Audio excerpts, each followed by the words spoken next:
Ghost TV, the legendary fake ghost hunter ng Pilipinas. Tigilan mo nang mag-imbento ng kwento sa vlog mo.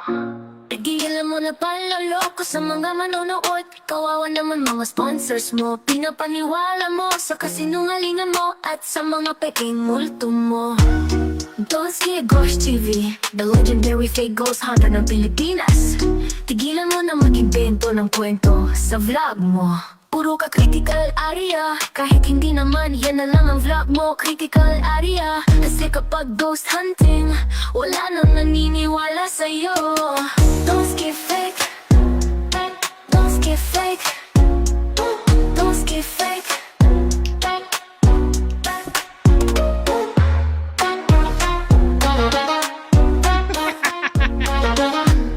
Hello!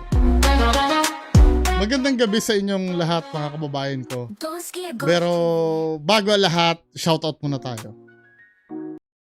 So, unahin nating shoutout to si Ma'am Eva Santos. Hello, shoutout. Sir Joban Gamiao, Ma'am Linta Mori. Natawa naman ako, Sir Skal, di ka takot sa multo pero takot ka sa karayom.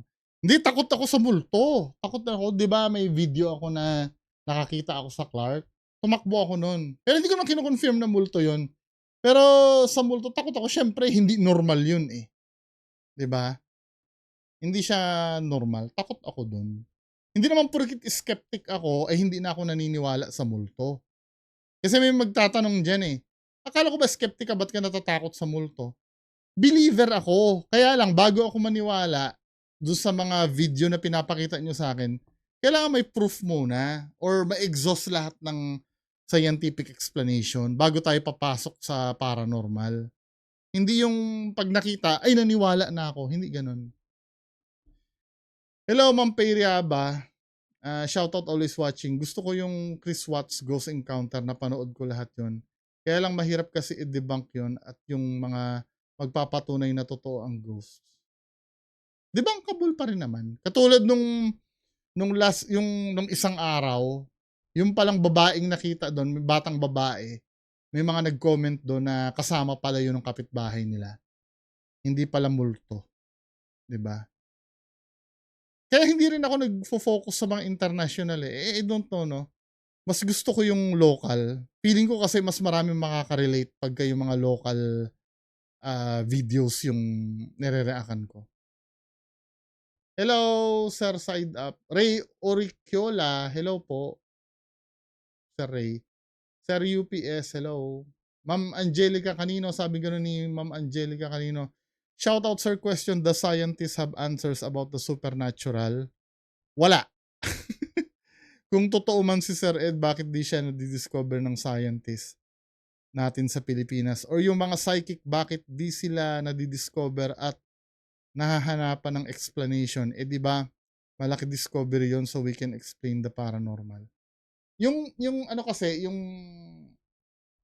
yung sinasabi mo, tama naman to, na kung totoo si Sir Ed, bakit hindi siya nadidiscover ng mga scientist?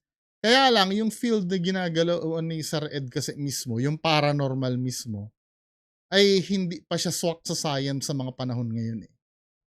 Pero sa panahon natin ngayon, unti-unti naman na nagko-close yung gap. For example, no, nagkakaroon na kasi ng theory pa lang naman eh, nagkakaroon ng theory na ang multo ay gawa sa energy, di ba, sa EMF. Eh, ang EMF ay science.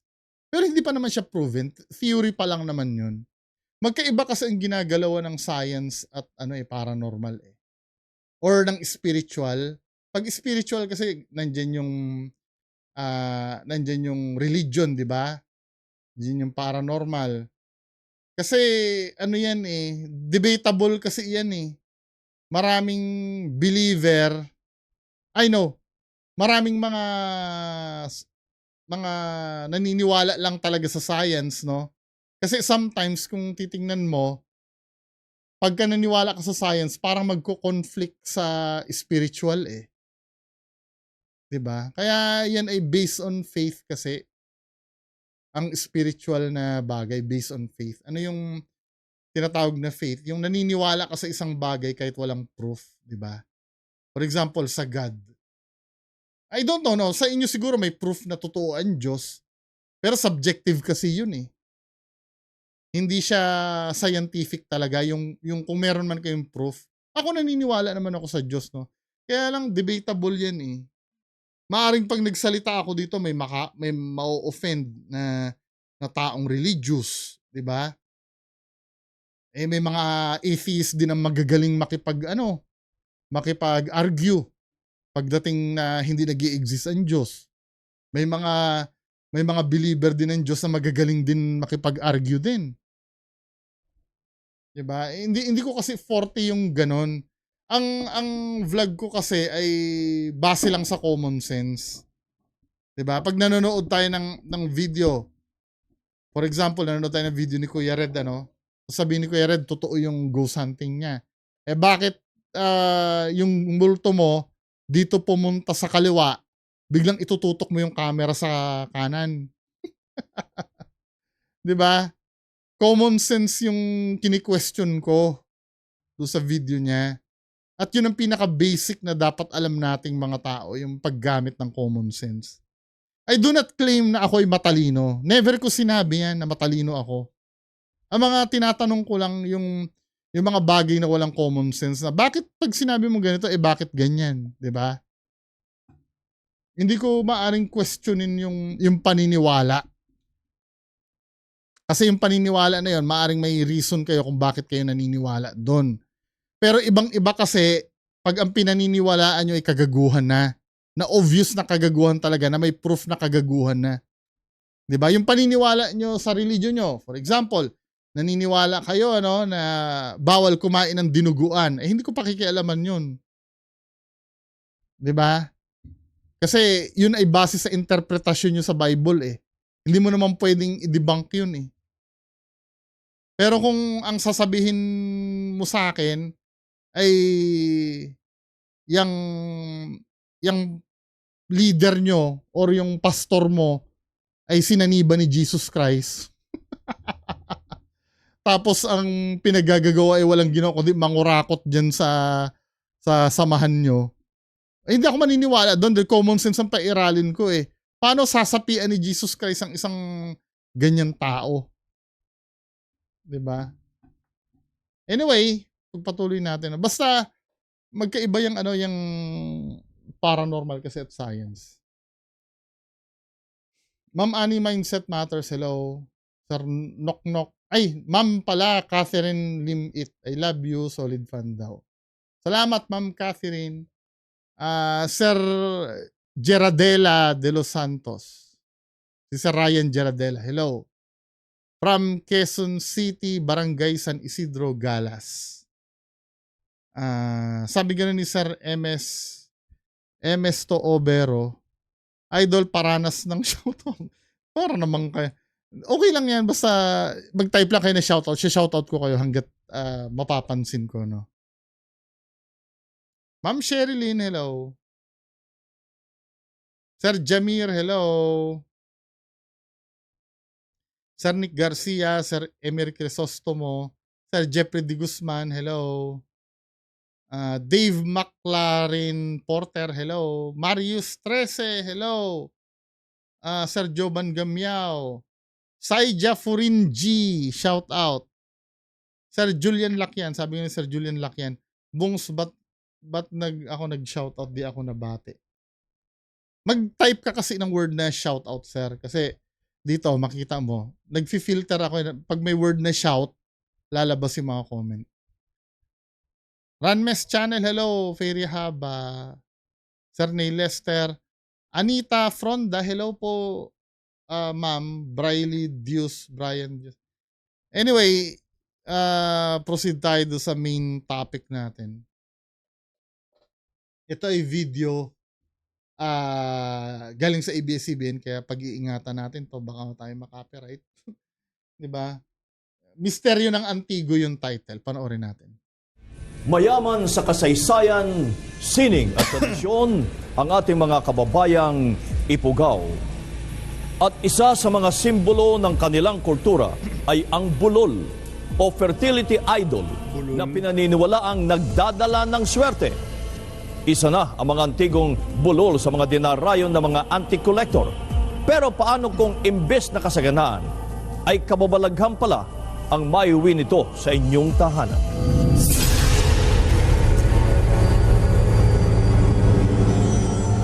Never ako na mahilig dyan sa yung mga antigo na yan. Kasi bata pa ako. Iba na talaga ang feeling ko pagka, hindi naman paranormal, no? Siyempre yung maririnig mo na may historya ng luma na iba ang may-ari, di ba? Tapos makakarinig ka pa ng kwento na ang may-ari nito ay namatay na. Iba lang yung yung feeling.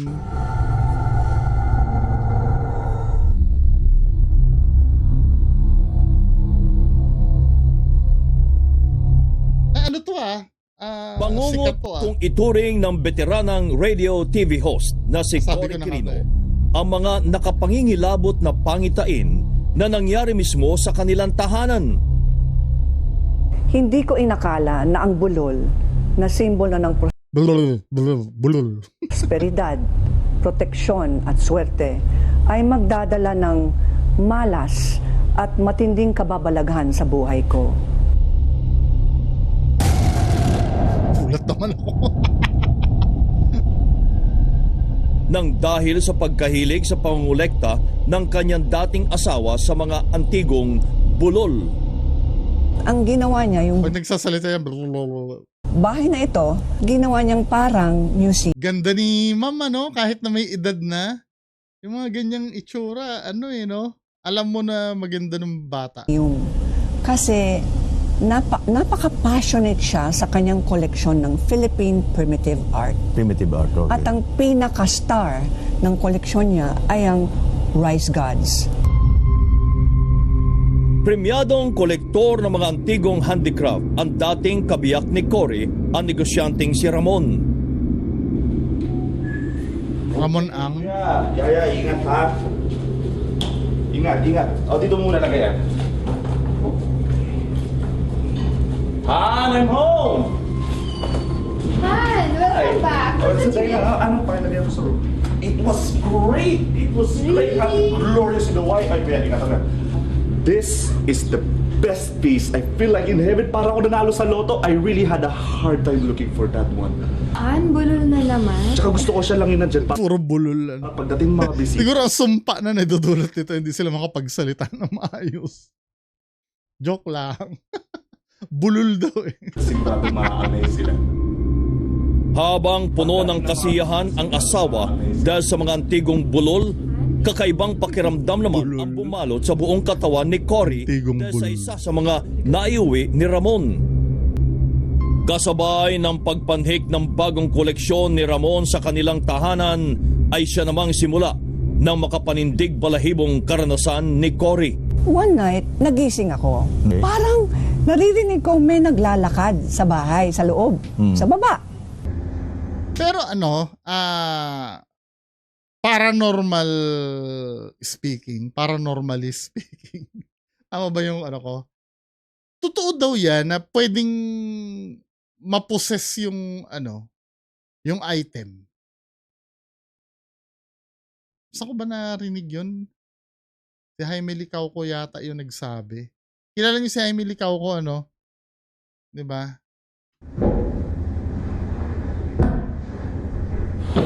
Lalo na pag yung hindi mo alam yung history. Narinig mo yun? What? May naglalakad eh. Correct, that's... You go to sleep. Maga pa tayo bukas. Mabibigat na yabag mula sa hindi matukoy na nilalang sa kanilang tahanan ang gumigising sa kanya. Yung bedroom ko, merong bintana. Na pag binuksan mo, makikita mo yung hallway. Okay. Okay? Yung hagdan. Binuksan ko, wala namang tao. So, sinara ko ulit, bumaba na ako. Yan, ayoko pagka malaki ang bahay eh. Kung ano-ano na-imagine mo eh. Parang yung bahay namin sa Mindoro, ganyan din. Yung alam mo yun, dahil lalo na pag ako lang ang naiiwan, umaalis yung nanay at tatay ko. Iba yung, ewan ko, parang ang nangyayari kasi sa akin nung dati, pag ako mag-isa, napapraning ako eh. Kasi, 'di ba? Nung araw may collection kasi kami ng ano ng mga VHS ng horror, 'di ba? So, yung utak ko kasi lutong-luto sa horror. Hindi ko sinasabing paranormal ito ha. Siyempre may factor 'yun eh. Tapos yung mga magulang mo pa ay aalis pa, 'di ba? Tapos ako lang may iwan sa bahay. Siyempre, pag may kalabog kang naririnig, kahit na yan ay siguro ay daga or ano, iba na iisipin mo dahil nga kargado ang utak mo ng kung ano-anong bagay eh. Nararanasan ko din yan, yung mga feeling na may naglalakad. Pero iniisip ko nga hindi siya paranormal siguro. Siguro psychological ko. 'Di ba? Siguro parang ganoon din yung nararanasan ni ma'am ano. Yung nakakapraning talaga yan. Lalo na pag malaki yung bahay nyo. Sometimes nga ano, wala kasi akong ano eh, wala akong CR doon sa kwarto ko noon eh.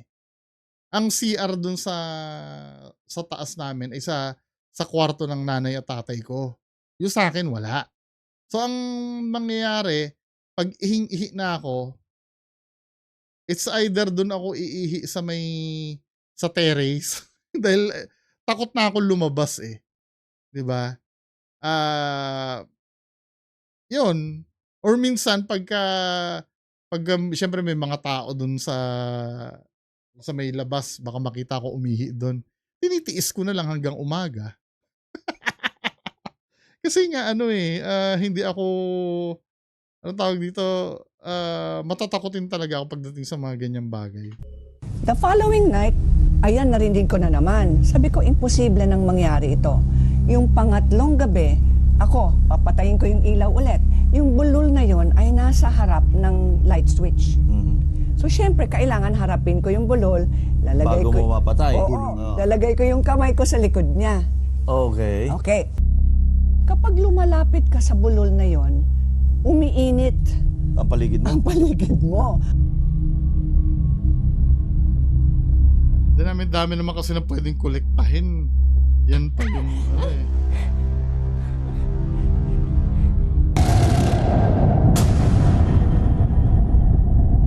Kasi ang kinukolekta eh. Hindi nakaligtas sa mapaglarong nilalang ang pamangkin ni Cory kasama ang kaklase nito. Ano na yan, feeling ko mas hysteria na yan. Siyempre maikikwento mo yan, di ba? Dahil naikwento mo dyan, magkakaroon din sila ng parang need na maranasan din nila yung nararanasan mo. Nung gabi na yan, nakaupo sila, anong ginagawa niyo dyan? Sabi niya ganyan. Mayroon kaming nakita. Anong nakita niyo? Yung lalaki. Anong lalaki? Sabi niya yung itim, may balahibo. Dahil sa hiwagang bumabalot sa kanilang tahanan at mga nakatatakot na kwentong narinig ni Cory mula sa kasambahay at mga bisita, nagpasya si Cory na kausapin ang asawa.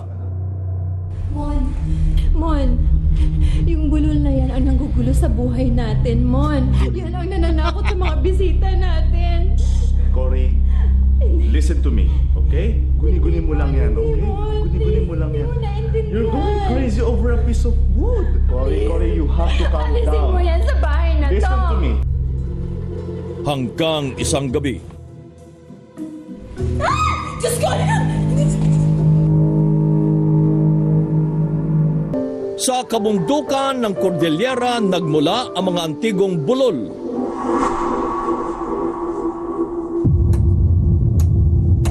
Ang burol sa Ifugao ay ginagawa namin na Diyos-Diyusan.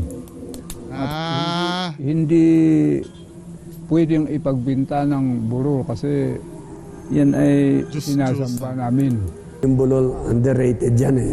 And para sa akin, maganda mga bulol dahil ito'y galing sa mas original dan sa mga Santos.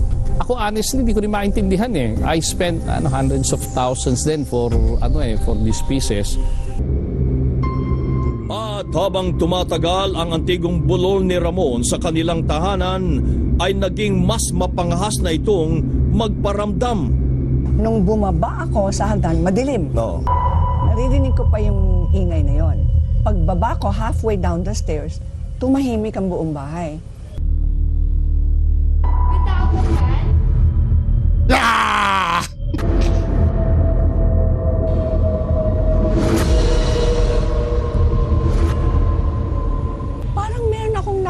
shadow ng taong dumaan sa harap ko doon sa baba. Pero parang sabi ko, imposible na itong bulol na ito, nandito, nakikita ko yung bulol, pero may shadowng lumabas sa kanya na yung kanyang hugis o anyo ay parang tao. Ang higit na ikinagulat ni Cory ay nang bigla itong magsalita. Akin ang bahay na to. Lumayas ka. Tagalog? Tagalog yung sasabihin? Mamatay ka. Bahay ko ito. Wala siyang karapatan Psychological na lang niya siguro. na itrato niya ako ng ganito. Matapos ang engkwentrong yon, sa hindi may Siguro sa sobrang fear, nagkakaroon na ng auditory hallucinations. Explain ng explain, paliwanag na dahilan, biglang bumagsak. Hindi, sa sobrang fear mo naman talaga, pwede ka magkaroon ng hallucinations eh. Diba? Tingnan natin. Alam nyo ha. Intense fear. Intense fear can cause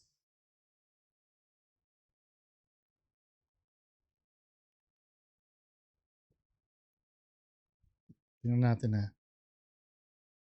Yan o. Nakalagay dito. Yes, intense fear often experienced during panic attacks or severe stress can lead to simple auditory hallucinations such as random noises or high-pitched sounds. Diba? Pero different siya sa nararanasan sa psychosis. So, ayon sa science, pwede ka makaranas ng... Kasi nga, stressed ka eh. Natatakot ka eh. Siyempre, maraming gumugulo sa isip mo niyan. Tawa ng veteranang TV host. Paano at saan at kailan nagumpisa ang pagkapayat ko? Walang medical explanation kung bakit ako nangangayayat. Sa kagustuang masagot ang mga hiwaga ng antigong bulol, tinawagan ni Cory ang kaibigan at kilalang eksperto sa mga paranormal at kababalaghan na si Jaime Licauco. Yun! Si Sir Jaime Licauco. I felt there was something wrong but I couldn't pinpoint what it is. So linapitan ko. Idol ito, idol. On top of the... Kasi si Sir Jaime Licauco, yan eh. More on science din to eh. Pero believer din siya sa... One of the bulol on the head. I almost fell into a trance, no? It was so negative. Hindi ko gusto ito, Cory. Sobrang lakas ng energy. Mag-ingat ka. Kasi alam mo kung bakit may credibility si Sir Jaime Licauco. Para sa akin kasi kaya niyang i-differentiate yung spiritual sa isang bagay na kayang i-explain ng science eh. 'Di ba? Kaya niyang hindi hallucinations ito, hindi kaya niyang iganon eh. Bagamat naniniwala din naman ako na kahit paano pwede kasi siyang tao kasi siya eh, pwede siyang dapuan ng bias eh.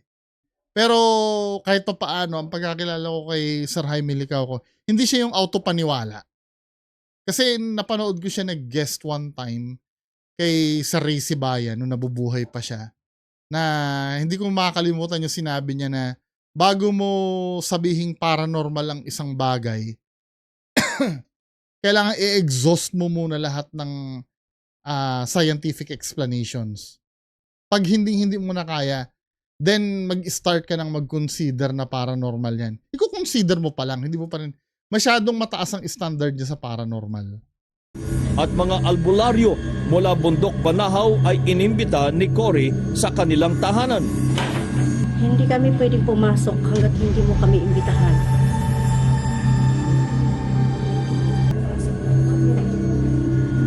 Balot ng misteryo at kababalaghan ang agad naramdaman ng mga bisita ni Cory.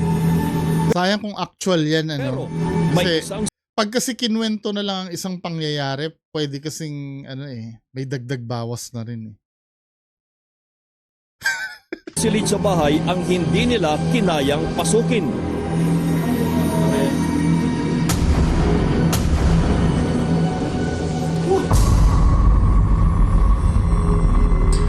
Pagpasok nila, ayaw na nilang lumapit sa bulong. The same bulol? The same bulol. Na-identify? Wala akong sinabi Wala sa kang kanya. sinabi na Wala. problema. Oh, maganda 'yon, 'di ba? Hindi nakapag cold reading pero may ano, ayon sa kwento ni Ma'am ha. Pero hindi natin mako-confirm. Pero maganda 'yon na wala siyang sinasabi. Eh kaya lang syempre, pag i-cold reading ka, hindi mo naman mamamalayan na na-cold reading ka eh.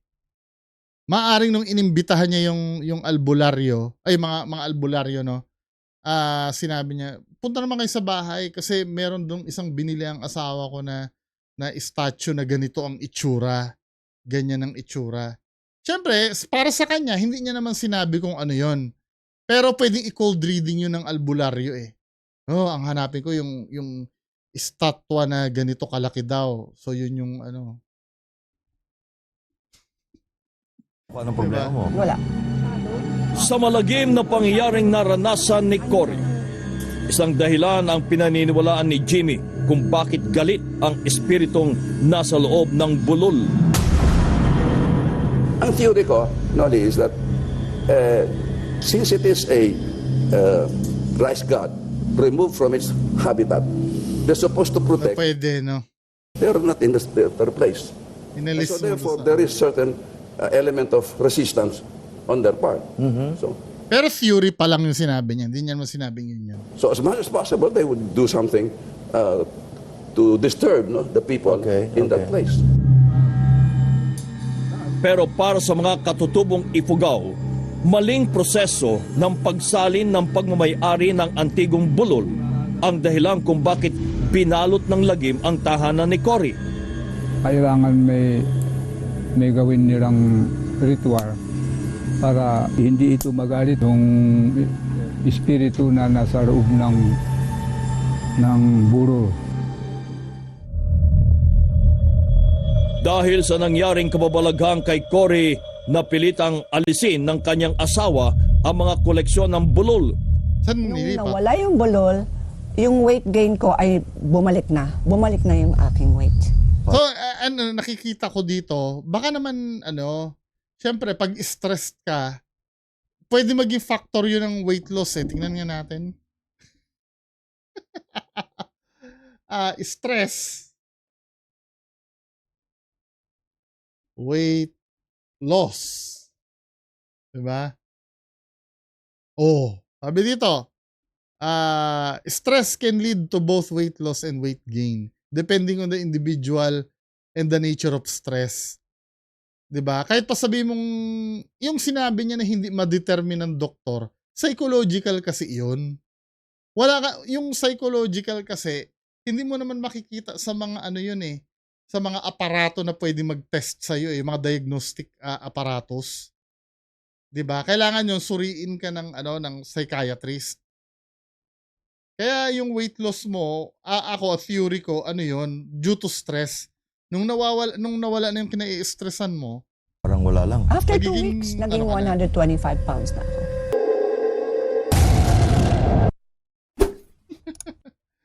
Anyway, yan lang po yung pag-uusapan natin ngayong gabi. Magandang gabi sa inyong lahat. Bye-bye.